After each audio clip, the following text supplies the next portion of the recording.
लीजिए सुनिए। आचार्य चतुर्सेन शास्त्री की लिखी कहानी कलकत्ते में एक रात, मेरी यानी समीर गोस्वामी की आवाज में।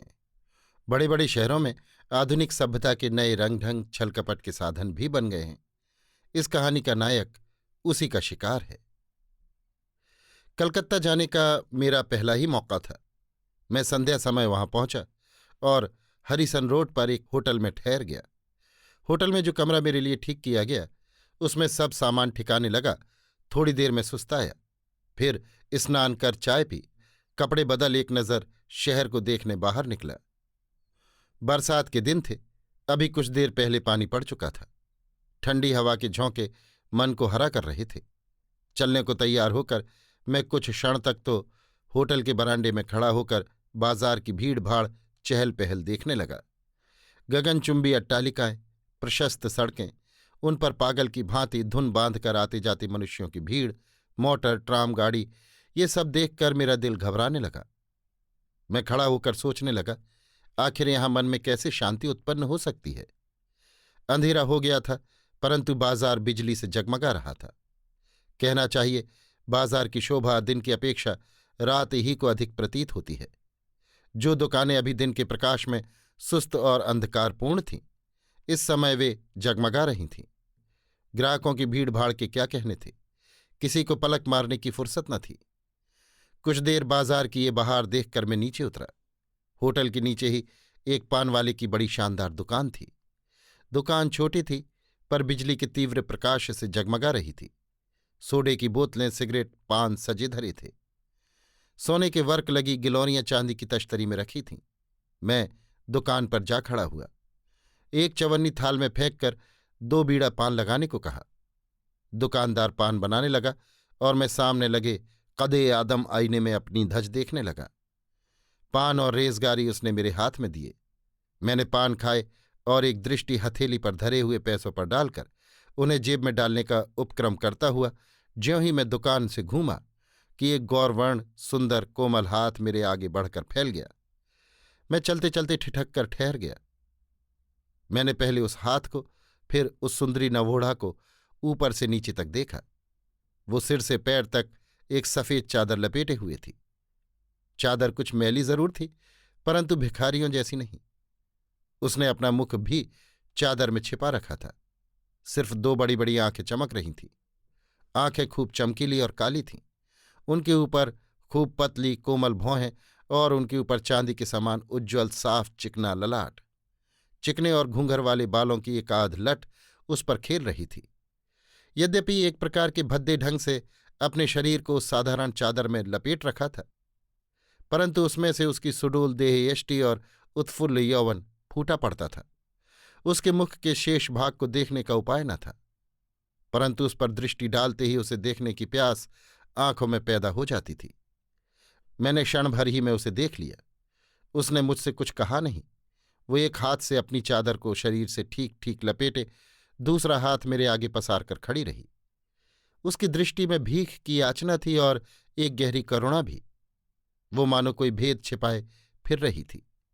मैं एकाएक पागल सा हो गया, कुछ कह न सका। मैंने हाथ के कुल पैसे उसे दे दिए।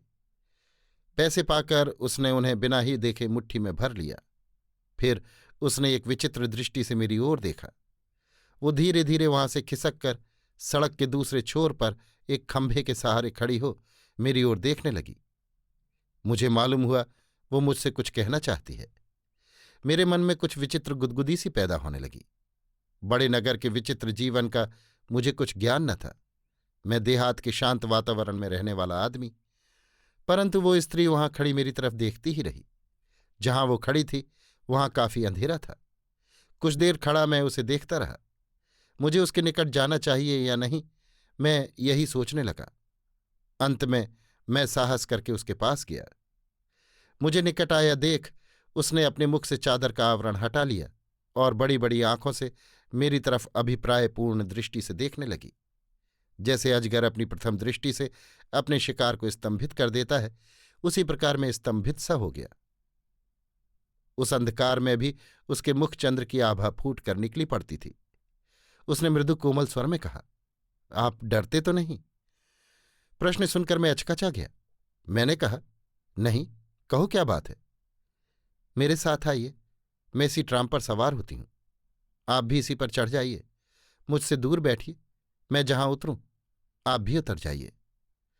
वो बिना मेरे उत्तर की प्रतीक्षा किए ही सामने जाती हुई ट्राम पर चढ़ गई और मैं विकारग्रस्त रोगी की भांति बिना कुछ सोचे विचारे कूदकर ट्राम पर चढ़ गया। बाजारों, चौराहों और पार्कों को पार करती हुई ट्राम चली जा रही थी। वो रहस्यमयी स्त्री एक खिड़की के बाहर मुंह निकाले बैठी थी। उसके अंग का कोई भी हिस्सा नहीं दिखाई पड़ता था। मेरा दिल घबराने लगा। कई बार मैंने ट्राम से उतरने की इच्छा की, पर जैसे शरीर कीलों से जड़ दिया गया हो, मैं उठ ही नहीं सकता था। अब उजाड़ सा मोहल्ला आ रहा था, शायद कोई मैदान था। बाजार पीछे छूट गए थे। दूर दूर बिजली की बत्तियां टिमटिमा रही थीं। ट्राम कड़कती जा रही थी। रात अंधेरी थी और बिजली के खंभों के चारों ओर अंधकार कुछ अद्भुत सा लग रहा था। सड़कें सुनसान थीं। बहुत कम आदमी सड़कों पर आते जाते दिखाई पड़ते थे। अब मैं ऊब उठा। मेरे मन में कुछ संदेह उठ रहे थे। बड़े शहरों में बहुत सी ठगी होती है, ये सुना था। इससे मन बहुत चंचल हो रहा था। ज्यों ही ट्राम ठहरी, मैं उस पर से कूद पड़ा। साथ ही वो स्त्री भी उतर पड़ी। मैं एक ओर चलने को उद्यत हुआ ही था कि उसने बारीक और कोमल स्वर में कहा, उधर नहीं, इधर आइए। मैंने रुक कर देखा। अपने पास आकर वही जादू भरी आंखें मेरी आंखों में डालकर कहा, तुमने कहा था मैं डरता नहीं। मैं डरता तो नहीं, तब आगा पीछा क्या सोच रहे हो? भागने की जुगत में हो? मैं जानना चाहता हूं तुम क्या चाहती हो। क्या यहां खड़े खड़े आप मेरा मतलब जानना चाहते हैं? अनजाने में कहीं जाना नहीं चाहता। तब यहां तक क्यों आए? तुम कौन हो?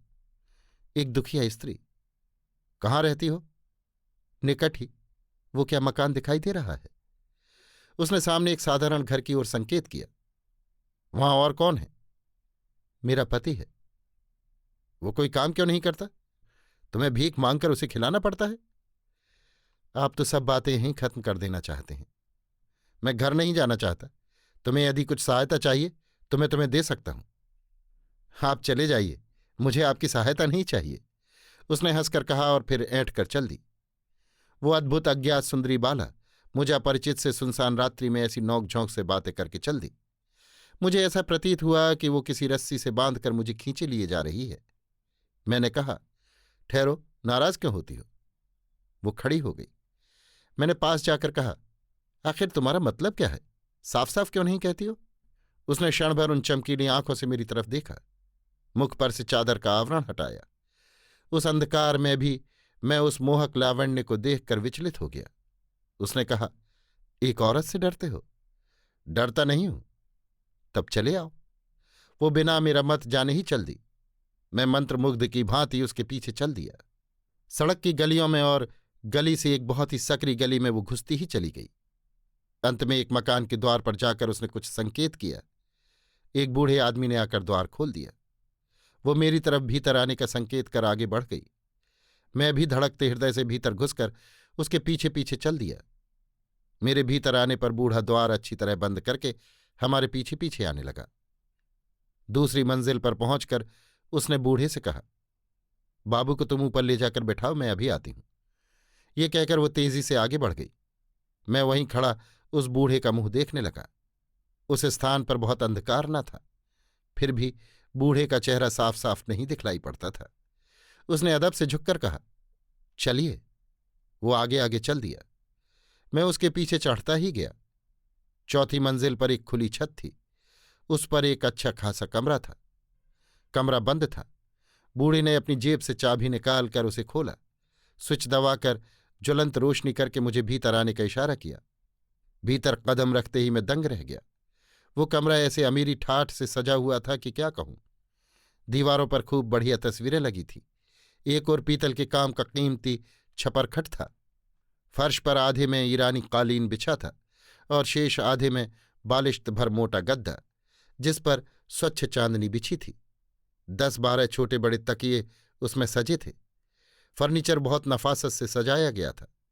कई वाद्य यंत्र और ग्रामोफोन कैबिनेट भी वहां रखे थे।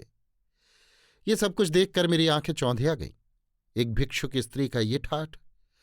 उसका मुझे फंसा कर लाने में क्या अभिप्राय हो सकता है? वो भिक्षुक तो है नहीं, निस्संदेह कोई मायावनी है। उसके सौंदर्य को तो मैं प्रथम ही भांप चुका हूं। अब उसके धन वैभव का भी ये रंग ढंग दिखलाई पड़ रहा है। मैं महामूर्ख की भांति हक्का बक्का होकर कमरे की प्रत्येक चीज को देख रहा था। बीच बीच में घबरा भी उठता था कि कहीं कोई आफत न सिर पर आ टूटे। वही बूढ़ा आदमी एक बड़ी ट्रे में बहुत सा नाश्ते का सामान ले आया। उसमें अनेक बंगाली अंग्रेजी मिठाइयाँ, नमकीन, चाय, फल, मेवा और न जाने क्या क्या चीजें थीं। सब कुछ बहुत बढ़िया था। राजाओं को भी ऐसा नाश्ता शायद ही नसीब होता हो। बूढ़े ने नाश्ता सामने रखकर कहा, मालकिन अभी तशरीफ ला रही हैं, तब तक आप थोड़ा जल खा लीजिए। मेरा मन क्या जल खाने में था। मैंने अचकचाकर कहा, तुम्हारी मालकिन कौन है, कहाँ है? जो मुझे यहां लाई थी, क्या वही है? बूढ़े ने विनीत स्वर में कहा, सरकार, ये सब आप उन्हीं से पूछ लीजिए। वो चला गया। मैं उठकर टहलने लगा। जलपान मैंने नहीं किया। अगर इसमें जहर मिला हो तब, कोई धोखे की बात हो तो। मैं उस आफत से भागने की जुगत लड़ाने लगा, परंतु रह रहकर मेरे पैर जकड़े जाते थे। मैं अभी सोच ही रहा था कि एक परम सुंदरी युवती ने कमरे में कदम रखा। वो बहुमूल्य साड़ी पहने थी, जिसके जिस्म पर सोफियानी और नाजुक रत्न जटित गहने थे। वो मुस्कुराती हुई आई और मेरे पास मसनद पर बैठ गई। उसके रूप की दोपहरी मुझसे सही न गई। मेरी आंखें चौंधियाने लगीं। वो रूप और यौवन, ऐश्वर्य और मादकता, मेरे होश उड़ गए। उसने वीणा विनिंदित स्वर में कहा, आपको बहुत देर इंतजार करना पड़ा। आप शायद नाराज हो गए, क्यों? वो हंस दी। मैं हंस न सका। मेरे मन में उसे देख वासना तो उद्दीप्त हो गई थी, पर मैं बुरी तरह घबरा रहा था। इस मायाजाल के भीतर क्या है, मैं जानने को छटपटा रहा था। वो और मेरे निकट खिसक आई। उसने उसी भांति हंसकर कहा, आपने नाश्ता भी नहीं किया और अब बोलते भी नहीं। इसका सबब? उसने एक तीखे कटाक्ष का वार किया। मैंने देखा और समझा, वही है। परंतु इसका क्या कारण हो सकता है कि यह अद्भुत स्त्री इस प्रकार भिखारिणी बनकर लोगों को फांस कर ले आती है? मैंने उससे पूछा, तब वहां आप ही थी? कहाँ? बाजार में, और मेरे साथ भी। वाह, वहां मैं क्यों होने लगी? वो हंस दी। उसकी प्रगल्भता बढ़ रही थी और वो अधिकाधिक मेरे निकट आ रही थी। उसने निकट आकर स्निग्ध स्वर में कहा, आप शायद मेरी दासी की बात कह रहे हैं। यदि वो आपकी दासी थी तो क्या आप कृपा कर मुझ पर यह भेद खोल सकेंगी कि किस कारण आप इस प्रकार जाल में फांस फांस कर लोगों को घर में बुलाती हैं? मेरी बात सुनकर वो एकदम उदास हो गई। उसने आंखों में आंसू भरकर कहा, यदि आपको कुछ ज्यादा कष्ट हुआ हो तो आप जा सकते हैं। मैंने तो आपको एक धर्मात्मा आदमी समझकर इस आशा से कष्ट दिया था कि एक दुखी अबला का कष्ट आप दूर करेंगे, परंतु मर्द जैसे सब हैं वैसे ही आप भी हैं। वो सिसकियां लेने लगी। मैं बहुत लज्जित हुआ। वास्तव में मैंने बहुत रूखी बात कह दी थी।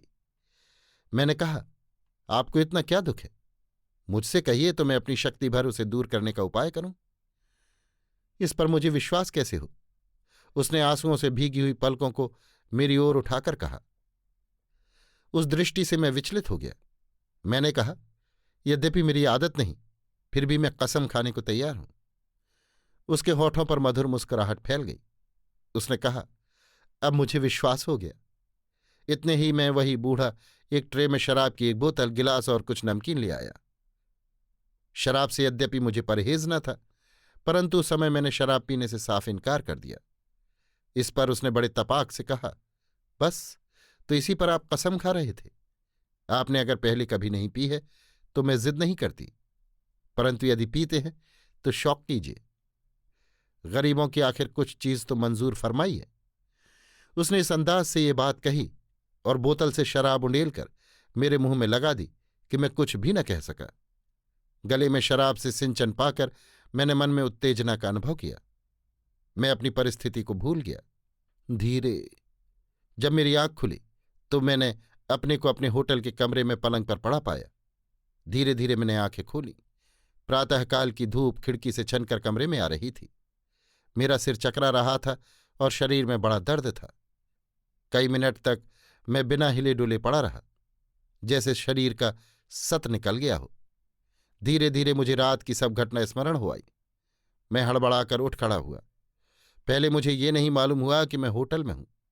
पीछे मैंने अपने कमरे को पहचाना। सब बातें स्वप्न के समान आंखों में घूमने लगीं। सिर अब भी दर्द से फटा पड़ता था। मैं उठकर बैठ गया और दोनों हाथों से सिर को दबाकर बैठा रहा। मैं यहां कैसे आ गया? रात क्या मैं वहां नहीं गया था? नहीं नहीं, सचमुच गया था। मैंने देखा मेरे शरीर पर वही कपड़े थे जो मैंने शाम को घूमने जाने के समय पहने थे। एकाएक मैंने देखा मेरे हाथ की हीरे की अंगूठी गायब है। घड़ी की चैन भी नदारत है। जेब का मनी बैग भी नहीं है। ये देखकर तो मैं बिल्कुल बौखला गया। मैंने घंटी बजाई। नौकर ने आकर बताया कि आप बहुत रात गए आए थे। आपने ज्यादा शराब पी ली थी, इससे बदहवास हो गए थे। आपके जिन मित्र के यहां आपकी दावत थी, उनके 2 नौकर आपको यहां गाड़ी पर पहुंचा गए थे। मैंने जल्दी जल्दी कोट बदन पर डाला और धड़धड़ाता हुआ पुलिस ऑफिस में पहुंचा। सब घटना की मैंने रिपोर्ट लिखाई। मेरा वर्णन सुनकर इंस्पेक्टर मुस्कुराने लगे। वे तुरंत ही 2 कांस्टेबलों को लेकर मेरे साथ चल दिए। मैं अनायास ही ठिकाने पर जा पहुंचा। जिस घर में जाकर मैं बेवकूफ बना था, इस समय उसके दरवाजे में ताला पड़ा था और उस पर टू लेट का साइन बोर्ड लगा था। पूछने पर पड़ोस के एक संभ्रांत बंगाली महाशय ने आकर कहा कि ये मकान उन्हीं का है और किराए को खाली है तथा कई महीने से इसमें कोई नहीं रहता। जब मैंने उनसे रात की घटना का जिक्र किया तो वे हंसने लगे। उन्होंने कहा, बाबू का दिमाग फिर गया है, आप किसी दूसरे मकान में आए होंगे। वे हाथ का नारियल पीते हुए भीतर चले गए। हम लोग कोई सुराग न पाकर चले आए। लगभग 2,500 के नोट और जवाहरात के अलावा मेरे बहुत कीमती कागजात भी गायब हो गए थे। वे सब उसी दिन मुझे अदालत में पेश करने थे। उसी काम से मैं कलकत्ता गया था। मुझे कोर्ट में ये देखकर आश्चर्य हुआ कि उनमें से कुछ जरूरी कागजात प्रतिपक्षी वकील की फाइल में हैं और उनसे मेरे विरुद्ध सबूत जुटाया जा रहा है। कहना ना होगा, वो 40,000 का मुकदमा मैं उन कागजों को गंवाकर उसी तारीख को हार बैठा। उसी दिन मैंने कलकत्ता त्यागा। घर आकर बहुत कोशिश उस भेद को खोलने की, पर शोक, कुछ पता न चला। इस प्रकार कलकत्ते की वो एक रात मेरे जीवन में एक काल रात बन गई। अभी आप सुन रहे थे आचार्य चतुर्सेन शास्त्री की लिखी कहानी कलकत्ते में एक रात, मेरी यानी समीर गोस्वामी की आवाज में।